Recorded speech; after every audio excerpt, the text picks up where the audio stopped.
na mars kalo tile 14 sanba 2025 an ka foli bɛ an lamɛnbagaw bɛɛ lajɛlen ye ni ye Mali kura kɛnɛ dayɛlɛn kan ye ka bɔ studio 53 kɔnɔna la Washington DC awa komi an bɛ musow ka kalo la ka tasibila kɛ musow ye mois de mars na an bɛna bi jɛmukan daminɛ ne musow ka kɛnɛ ye i n'a fɔ juma o juma an bɛ taa Bobo Julaso ka taa an balimamuso Njayi Sanu Jɛnɛba sɔrɔ yen nɔ ka kɛnɛ dayɛlɛn kɛ n'a ye ka bɔ Bobo Julaso. Njayi an ka foli b'i ye mun de b'i bolo bi ka a lakali an ye sunkalo in na. Ayiwa Kajatu an wula an ce kosɛbɛ an ka foli b'i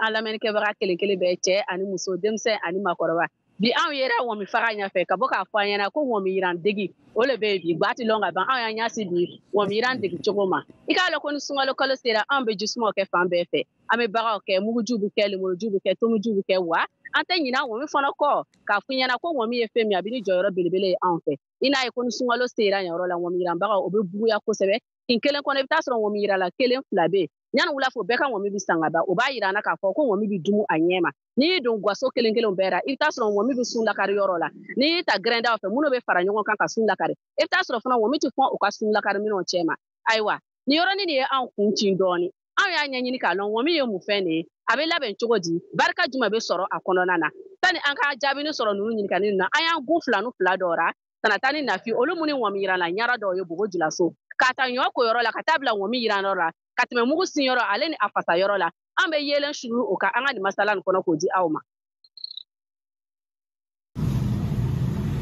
Sumala ba ye nɛrɛ ye wɔmi o ba ye saɲɔ ye wɔmi min ye laada ye sunkalo la ni bɛɛ b'a kɛ k'a dumu an bɛ taga o kɛcogo ɲɛlɔn ni filaw ye Sanata ani Nafi Ɲamiyegu. Bɛɛ bɛrɛ wallahi bɛrɛ bara wɔmi yiran baara tilanin don wagati ni wagatiw de cɛ an b'a min na sisan o ye ɲɔ ko ka saniya ye o tɛ Nafi wallahi wolo ɲɔ bɛ yɔrɔ min na ko ka misɛn kojugu i bɛ se k'a ta ten siɲɛ 3 siɲɛ 4 i b'a bɛrɛ misɛn bɔra n'i ma bɛrɛ bɔra ni client y'a dun a tɛ segin ka na tuguni donc f'i k'i timinandiya ka bɛrɛ de bɔra n'an tilara ten an b'a soro k'a ta ka taa n'a ye mansin na ka taa sin sisan.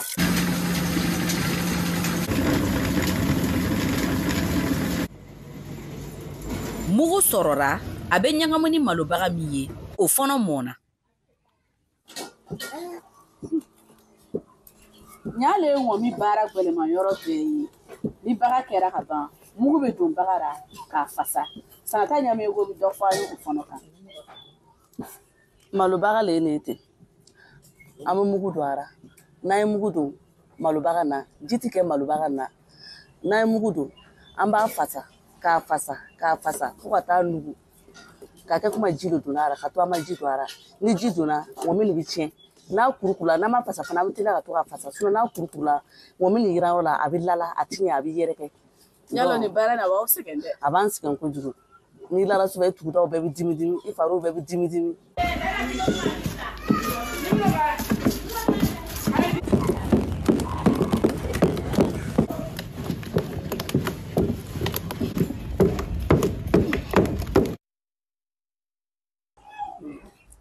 Sanata an y'a ye an ye wɔmi fasa ka ban k'a yɛlɛma soni dɔ kɔnɔ an bɛ mun don maa kɔnɔ yan.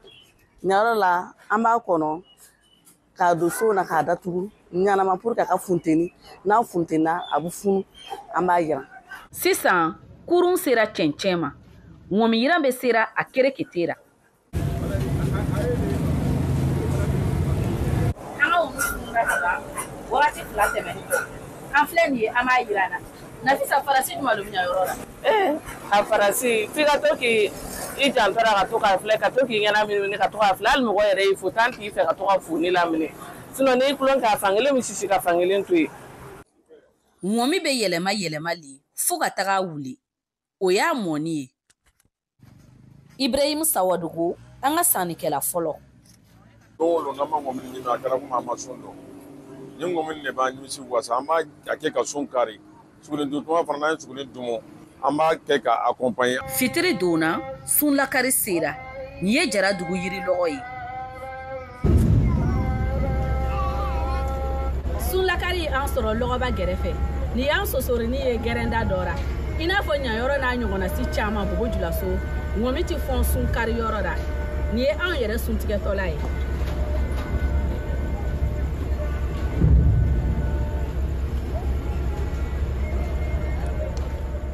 Cheikh Omar Sangare ale ye gɛrɛnden dɔ ye tɛ ŋɔmi y'an fɛ kɔrɔlen ko ye an faw ye sun tigɛ ni ŋɔmi ye bon an yɛrɛ wulila k'u sɔrɔ a la an yɛrɛ fɛnɛ an kɔntinera n'a ye sɛ ŋɔmi ni ale bɛ dun ni fɛn caman ye a bɛ dun ni nanji ye bon i yɛrɛ bɛ se k'a nɔɔni ten ka sigaro k'ara ka dun bon ani nɔnɔ ka di i y'a ye bon ni kangaliba yɛrɛ fɛnɛ sɔrɔ a n'o bɛ taga yala kan kɛrɛkɛrɛnni bɛ ŋɔmi kan diina na wa an ye alimami Abdul Fatah wili kunbɛn misiri sira kan ni o ɲininkali ye a kɛra comme landako ala donc fɛn o fɛn ŋɔmi b'a la sadaka surtout ni sunkalo sera ten de lon bɛ a to n'i fɛ ka ŋɔmi san i ka ɲi ka taa aran kɛ parce que a sanbagaw ka ca wala sinon landako lo wala sinon diinako tɛ o tɛmɛni kɔ an nana bɔ dumuni nɛɛma dɔtɔrɔ Alassane Ilibudo ye a k'a fɔ an ye nafa juma bɛ sɔrɔ ŋɔmi dumun na ŋɔmi a bɛ sikaro modèle fila di adamaden fari kɔnɔ le donc sikaro modèle kelen nin a y'a fɔ kɛ sikaro rapide le donc a bɛ kɛra comme sikaro a y'a don ka fara kan ka kɛ ŋɔmi le ye n'i y'a ŋɔmi dumun a bɛ na ni sikaro di fari la joona joona donc sikaro modèle filanan a bɛ na don adamaden fari kɔnɔ mais dɔɔni dɔɔni le ni sikaro a bɛ sɔrɔ saɲɔ kɔnɔ voilà tulu ni y'a kɛ ta ka ŋɔmi ni préparer nin a bɛ na fanga di adamaden fari la vitamine dɔ b'a kɔnɔ a y'a fɔ que protéine ninnu donc protéine a bɛ adamaden farisogo dilan vitamine caman bɛ kɔnɔ tel que vitamine B6 B12 B9 nafi bɛ nafa fila le sɔrɔ sunkalo la sun tɔnɔ ani ŋɔmi feere tɔnɔ ni sunkalo sera ne ko kora ne bɛ n bolo b'a bɛɛ la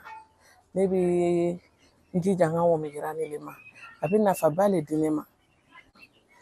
ni sunkalo yɛrɛ tɛ ne bɛ bɔti kelen ɲɔgɔn yira mais ni sunkalo ne bɛ se ka bɔti saba gongo saba ou bien gongo naani yira sunkalo la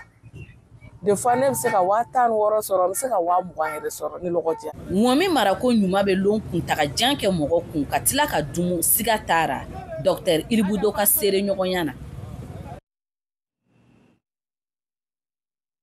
aya Kayatu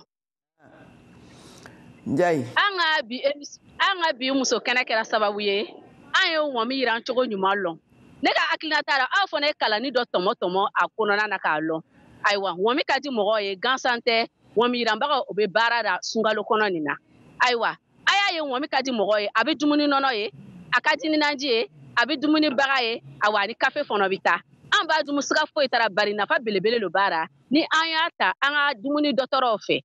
o kɔfɛ an bɛ foli lase ŋɔmi yiranbagaw bɛɛ ma diɲɛ fan 14 bɛɛ la ŋɔmi bɛ yiran mɔgɔ o mɔgɔ ka jamana na an ka foli bɛ o bɛɛ ye yanni dɔɔni sunkari wagati o bɛna se anw fɛ sani an ka ɲɔbiri ka ŋɔmi tigɛ k'o dumuni sun lakari tuma na an bɛ foli lase fana gbakɛ musow bɛɛ ma minnu bɛ bolila ka munumunu gabugu kɔnɔna na ka sun lakari kunbɛn an ka foli yɛrɛ bɛ e ye e ni sun lakari ko ɲuman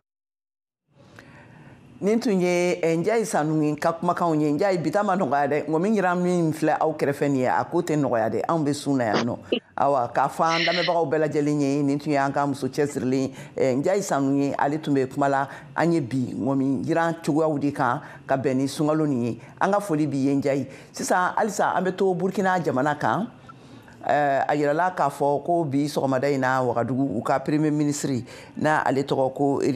Talba Jean Emmanuel Ouedraogo ale ye kuma ta a kumakanw senfɛ a ye a yira k'a fɔ ko fɛn min ye Burkina jamana kɛmɛdɔya 71 o ɲɔgɔnna bɛɛ bɛ fanga ka kɔlɔsiliw kɔnɔna la an ka lasilikɛla ka bɔ Wagadugu Kader Traoré ale b'an bolo directement na Kader an ka foli b'i ye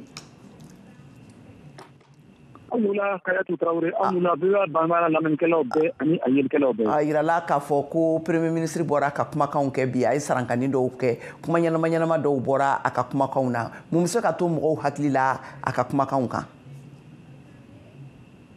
aw ni ke ina fɔ aw y'a fɔ cogo min na bi sɔgɔmada in n'a fɔ Burkina Faso ka fanga ɲɛmaa min ye premier ministre Jean-Emmanuel Rimtalba ale tun bɛ wasaden bulon ɲɛfɛ ka se ka ɲɛfɔli kɛ ka taa a ka laseli kan an min wele ko exposé sur la situation de la nation o tɛ dɔwɛrɛ ye ka se k'a jira jamana yɛrɛ ale yɛrɛ taabolo bɛ jumɛn de ye ani fanga ɲɛmaaw olu ye baara jumɛn de kɛ min bɛ se ka to kɔni jamana kɔni yiriwali ka se ka don faso fan naani bɛɛ ra ayiwa i n'a fɔ aw y'a fɔ cogo min na Jean-Emmanuel Rimtalba y'a jira ko min ye kɛlɛ ye ka taa lankanabaliya kosɔn o kɔni o warakata n'o faso kɔnɔ min sera k'a to kɛmɛ sarara kɔni sigiyɔrɔma 71 jamana kɔnɔ olu sera ka o mara ka o di faso ka finitigilakaw ma ko a tɔ tora 39 olu bɛ maajugu bolo ko an bɛ waati min na i n'a fɔ sisan olu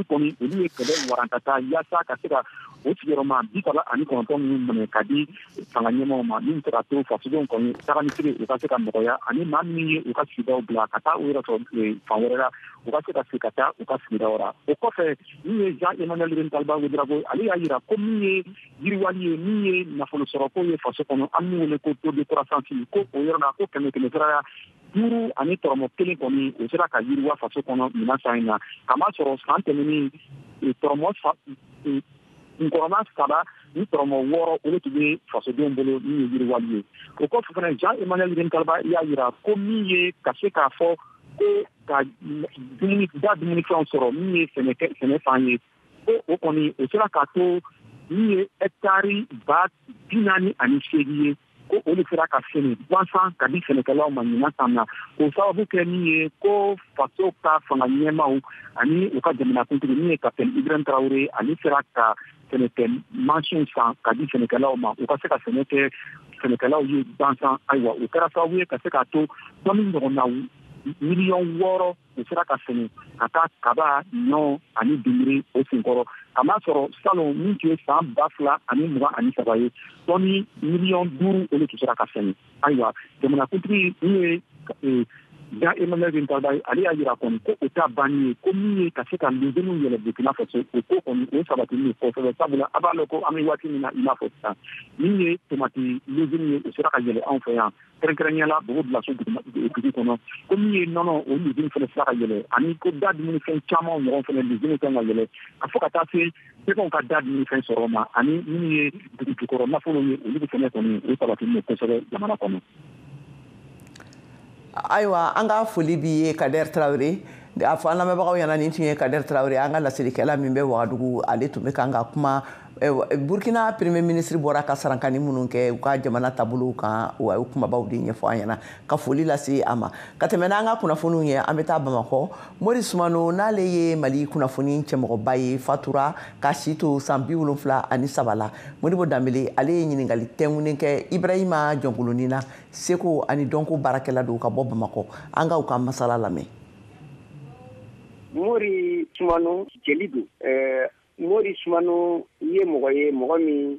an ka jamana seko ni dɔnko a maa bɛɛ lajɛlen bɛ a dɔn k'a sabu kɛ ale ye an ka seko ni dɔnko n'u b'a fɔ a ma ko an ka terroir an ka jamana yɛrɛ laadalako ale de ye mɔgɔ min tun ye o dungalen ye an ka jabaranin kan n'o ye ORTM ye n'i y'a ka kuma mɛn dɔrɔn o kɔrɔ ye an ka laada kɔrɔw an ka fɔli kɔrɔw ani an yɛrɛ ka dɔnniya minnu bɛ yen nɔ n'i y'a tɔgɔ mɛn dɔrɔn i hakili bɛ jigin o de la Mori Sumano ye maa ɲɛnama ye maa kunkokɛla don a taara retraite la nka o bɛɛ n'a ta ale tun kɛlen don ladiba ye maaw fɛ maa minnu ni culture ka di u ye n'o ye an ka seko ni dɔnko ye ale tun ye anw ka ladibagaw ye. Komi aw ye baara kɛ ɲɔgɔn fɛ i bɛ se ka misali d'an ma wa a ye wulikajɔ jumɛnw kɛ minnu ni olu bɛ se ka kɛ lakalefɛn ye bi denmisɛnninlakaw sifinnakaw ani mɔgɔkɔrɔbaw yɛrɛ fɛ seko ni dɔnko hukumu kɔnɔna la. A ye Mori Sumano n'i ko k'i b'a ka baara kɛtaw fɔ i bɛ bi tile bɛɛ lajɛlen k'a kan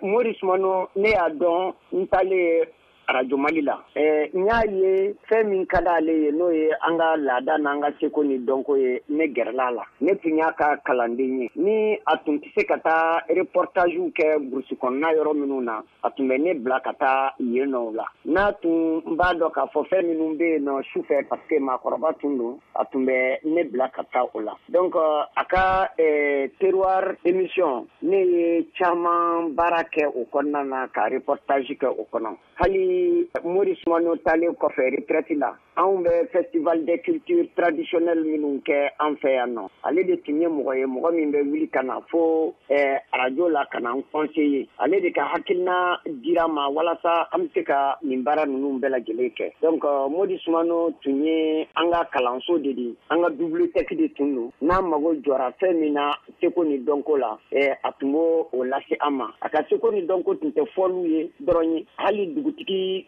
ka dɔgɔ maakɔrɔbaw cɛla min sigira yan'a ka taa retraite la n'ale de ma taa o sigili kɛnɛ kan ka a sigili cogoyaw bɛɛ lajɛlen ta ka na se an ma a ka émission kɛrɛlen dɔ ye terroir ye donc o ye fɛn ye min bɛ sen na halisa a kɔni miniji dɔgɔra a ka minini dɔgɔyali min filɛ nin a bɛna se ka kɔlɔlɔ jumɛn lase Mali seko ani dɔnko ma hali ni a y'a sɔrɔ a tun bɛ sɛngɛlafiɲɛ bɔ la Amadu an bateba tun bɛ kuma min fɔ o de selen filɛ an ma nin ye ni maakɔrɔba kelen sara o ye dɔnni bulon dɔ datugulen ye an ka dɔnni bulonba dɔ de datugulen ye nin ye an tun bɛ n'an tɛ fɛn min dɔn an ma fɛn min ye an tun bɛ boli ka taa gɛrɛ maa min na n'a tun b'a ɲɛfɔ an ɲɛna o de tun ye o de bulon datugulen ye nin ye donc nin ye belebeleba de taalen ye i da maa min ni seko ni dɔnko ka d'a ye seko ni dɔnko a tun bɛ yaala ka mɔgɔw bila a sira kan o tuma ko belebeleba de taalen filɛ nin ye nin bɛ dansigi kɛ an ka jɛmukan kunnafoni kun fɔlɔw la ayiwa an bɛ laɲini kɛ aw fɛ aw ka to nɛgɛ kan an b'an tulo kɛrɛmu bɔ ka segin ka na kunnafoni tɔw di aw ma aw k'an bɛn sisan k'i abonné VOA Bambara WhatsApp la walasa kunnafoni fosi kana fɔ i kɔ o ka nɔgɔn kojugu i ka WhatsApp kɔnɔna la i bɛ taa statut lajɛyɔrɔ la yen i b'a sɛbɛn VOA Bambara i b'an ka chaîne ye a kɛrɛfɛ i b'a sɛbɛnnen ko suivre i bɛ i tɛgɛ digi o kan o la fosi tɛ fɔ i kɔ ni ko seko ni dɔnko n'i ma se dɔgɔnɔ jamana i bɛ se ka kunnafoni sɔrɔ ka bɔ Mali la Laginɛ ani Burkina Faso be a bɛ wele wusula nin na ko kɛlɛ banna hali cɛ dusukun mana kɛ fara ye n'a y'a kasa fo ka taa se Sénégal ma je dissous l'Assemblée nationale o fara anglais kalanni kan bamanankan sira fɛ nɛgɛ ɲɛ kɔnɔntɔn o de bɛ yen is 9 o'clock what time is 8 VOA Bambara ka WhatsApp kan farafinna ni diɲɛ kunnafoni fosi tɛna fɔ aw kɔ bilen ayiwa samɔgɔ don dɛ a ci limanaw fana ma ni y'an seginnen ka na an ka kɛnɛ kɔnɔna la k'a fɔ an lamɛnbagaw ɲɛna aw bɛ Malikura jɛmukan de kan ka lamɛn ka bɔ VOA soba kɔnɔna la studio 53 kɔnɔna la ayiwa an bɛ tɛmɛ n'an ka kunnafoniw ye an bɛ taa Mali jamana kan Bamakɔ Mali musow ka ɲɛta politiki sira kan kɛra ni sira caman de bilaliw ye sen kan kabini san 1960 waatiw la hakaja ko caman waliyara nka halisa a yirala k'a fɔ ko gɛlɛya caman de bɛ an balimamusow ka san sɔrɔ la politiki siraw kan yaasa ka kuma a kan ka masala kɛ a kan ka faamuyali sɔrɔ a la an ye wele bila Kurutumu Tarawele ma ale ye sifin ye muso sifin ye ka bɔ Bamakɔ a bɛ baara kɛ politiki siraw kan an bɛ a b'an bolo directement na Kurutumu i bisimila Malikura kɛnɛ kan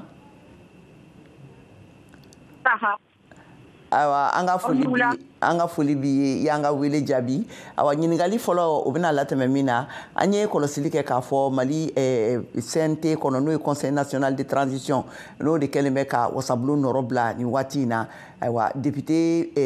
135 de b'a kɔnɔ nka u cɛla a yirala k'a fɔ ko muso ye 41 ye awa mun de y'o taabolo waleya hakaja a kɛ sariya dɔw tigɛlen don Mali yɛrɛ jamana kɔnɔna la musow ye n'o bɛ 130 ɲɔgɔnna fɔ a ka labila musow ye e bɛ se ka mun de fɔ an ye o kan VOA mɔgɔw aw ni ce aw ka ɲininkali la k'a dɔn k'a fɔ ko Mali kɔnɔ bi aw ye ɲininkali min kɛ effectivement a problème bɛ musow da la a b'an da la barisabu n'i ye assemblée kɔnɔna ta i b'a sɔrɔ député bulon kɔnɔna na mɔgɔ 135 min bɛ yen nɔ mɔgɔ 41 o de ye muso ye parce que o yɔrɔ sababuya la i b'a sɔrɔ ko caman bɛ anw fɛ yan nɔ an ka laada ko surtout société kɔnɔna na i b'a sɔrɔ an ka société la musow a bɛ jira u la k'a fɔ ko kumaɲɔgɔnya jama ɲɛmɔgɔya muso ka sigi jama ɲɛma donc o kɔni don an ka société la souvent donc o b'a kɛ musow jɔyɔrɔ bɛ dɔgɔya fangabulon na o ye misaliya kelen misaliya dɔwɛrɛ fɛnɛ bɛ yen n bɛ se ka min fɔ ka fara a kan c'est que an ka société kɔnɔna na i b'a sɔrɔ n'i ye kalan yɛrɛ ta musow ni cɛw cɛmana la i b'a sɔrɔ souvent chance bɛ di cɛmaninw de ma ka kalanjan kɛ chance bɛ di cɛmaninw de ma ka évoluer kosɛbɛ kalan siraw kan ka tɛmɛ musomani kan misali la i b'a sɔrɔ du kɔnɔnaw la muso baara caman bɛ a bɛɛ bɛ bila musomaninw de ka du kɔnɔ baara misɛnninw donc i b'a sɔrɔ a bɛ musomanin dɔw yɛrɛ bali ka taa kalanyɔrɔ la donc min bɛ jouer u ka avenir kan concernant scène politique la donc o fana kɔfɛ i b'a sɔrɔ k'a fɔ misaliya wɛrɛw bɛ yen nɔ min b'a jira k'a fɔ ko an ka sociétéw kɔnɔna na sɛgɛn bɛ musow kan kosɛbɛ kosɛbɛ ne balimamuso donc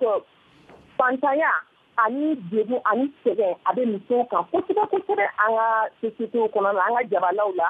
donc n ka jamanaw ninnu kɔnɔ sisan nɔ surtout a jiralen don k'a fɔ ko souvent n'i ko k'i bɛ bila scène politique kan fo k'a sɔrɔ se dɔ b'i ye donc sentanya bɛ musow bila kɔfɛ ka a to an tɛ jɔyɔrɔ ɲɛnama sɔrɔ politique la o ye misaliya dɔ ye misaliya wɛrɛw fɛnɛ minnu bɛ yen nɔ i b'a sɔrɔ an ka sociétéw kɔnɔna na a jiralen don k'a fɔ ko danfara de bɛ cɛ ni muso cɛ ko n'i ye dɔw yɛrɛ ɲininka hakili min bɛ cɛ la o hakili kelen tɛ muso la donc o de kɛlen don ka ko caman tiɲɛ musow ma an ka scène politiques kan i b'a sɔrɔ a bɛ yira k'a fɔ ko jama ɲɛmɔgɔya k'a man ka di muso ma a kan ka di cɛ ma jamana kuma a man ka di muso ma a kan ka di cɛ ma donc muso kan ka to kɔfɛ de ka cɛ lamɛn donc hali n'a y'a sɔrɔ hakilina bɛ muso la an bilalen de kɔfɛ an tɛ se k'an hakilinaw di scène politiques kan donc o b'an ka politique place freiner kosɛbɛ. ayiwa basi t'a la Korotumu o faamuyara n bɛna i relancer question na i ye nin misaliya min fɛn fɛn fɔ nin ye tan sisan nin bɛɛ ye tiɲɛ de ye lakika de don e yɛrɛ bɛ politique baara kɛ i ye muso ye i ye muso sifin ye e hakili la sisan mun de bɛ se ka kɛ yaasa ka muso ninnu bila hakɛ sariya min n'a tigɛra san 2015 wagati la n'o ye ka 130 ɲɔgɔnna hakɛ bila musow ye parti politikiw kɔnɔ u ka jɔyɔrɔ ɲiniw senfɛ yɔrɔ yɔrɔ la mun bɛ se ka kɛ sisan yaasa o hakɛ sariya in o bɛ se ka lawaleya ko ɲuman ka ɲa musow ka se k'a tɔnɔbɔ. bon ne kɔni ka hakilina la n'a ma ɲɛ ko sariya de fara jamana kɔnɔ min b'a jira k'a fɔ ko instance de prise de décision na an ka ministrisow la an ka députés na ko sigiyɔrɔ 100 o 100 ko 30 ka di muso ma n'a sariya fara ni hakili la a sariya kan ka waleya i b'a fɔ sariya tɔw bɛ ka waleya cogo min na donc o fana na o tɛ ɲɛ fo an musolakaw an ka wuli k'an jɔ an k'an cɛsiri an k'an bolo di ɲɔgɔn ma an k'a jira k'a fɔ ko sariya min tara a kan ka labato a bɛ se ka labato cogoya jumɛn na misali la fɛnw bɛ se ka sigi ou bien groupement bɛ se ka sigi min bɛ nin fɛn ninnu si organisme ninnu bolo ni cakɛda min ma a sariya labato o cakɛda ni ɲangini min ka kan o ka jira a ka jira k'a fɔ ko musow n'a ka kan donc musow ka bila u ka droit kɔnɔ donc o yɔrɔ la fɛnɛ il faut que a ka jira musow la k'a fɔ ko différence min bɛ an kun na k'a fɔ ko an ni cɛw tɛ kelen ye musow k'o bila an k'a dɔn k'a fɔ ko cɛw ka kan jamana jɔ la cogo min na an musow fɛnɛ ka kan la cɛw jɔyɔrɔ b'a la cogo min an musow jɔyɔrɔ b'a la jamana tɛ se ka taa ɲɛ ni musow tɛ fo an k'o bila an kun na cɛw fɛnɛ k'o dɔn u k'a dɔn k'a fɔ ko jama ɲɛma ou bien kalan na n'i ye cɛ kelen kalan i ye cɛ kelen kalan nka n'i ye muso kelen kalan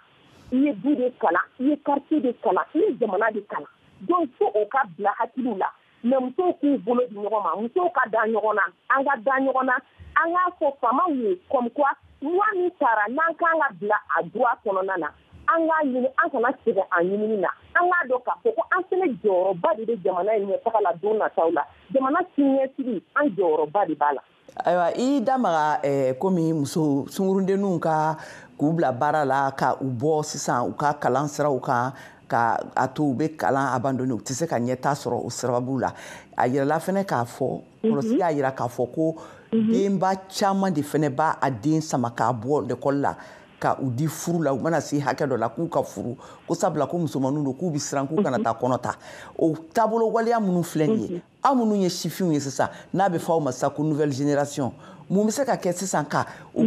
o masa ninnu k'u lafaamuya k'a yir'u la k'a fɔ muso fɛnɛ ni kalan sɔrɔli de ka kan yaasa u ka ɲɛta bɛ se ka sabati mun bɛ se ka kɛ. Voilà. Donc o yɔrɔ la ni par exemple n bɛ a fɔ kalanyɔrɔw la surtout an ka kalansodaw la a kan ka jateminɛ ka groupement sigi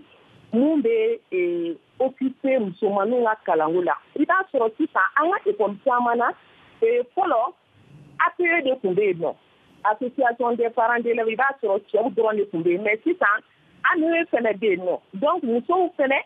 ka association bɛ yen donc o association minnu bɛ yen nɔ olu ka baara fanba de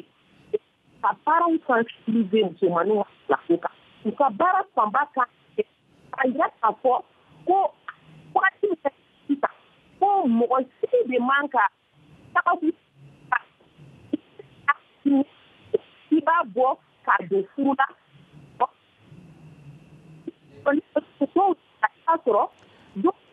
Korotumu a bɛ komi an b'a la ka i perdu han réseau man ɲi k'a fɔ an lamɛnbagaw ɲɛna ko nin tun ye an balimamuso Korotumu Tarawele ka kumakanw ye ka bɔ Bamakɔ a tun bɛ ka kuma an ye fɛn min ye musow ka ɲɛta politiki sira kan ka kɛɲɛ ni tasibila ye musow ka tasibila kalo n'o ye mois de mars ye o ye ayiwa an ka foli bɛ a ye sisan an bɛ farikolo ɲɛnajɛ kunnafoniw lamɛn Siyaka Tarawele bolo.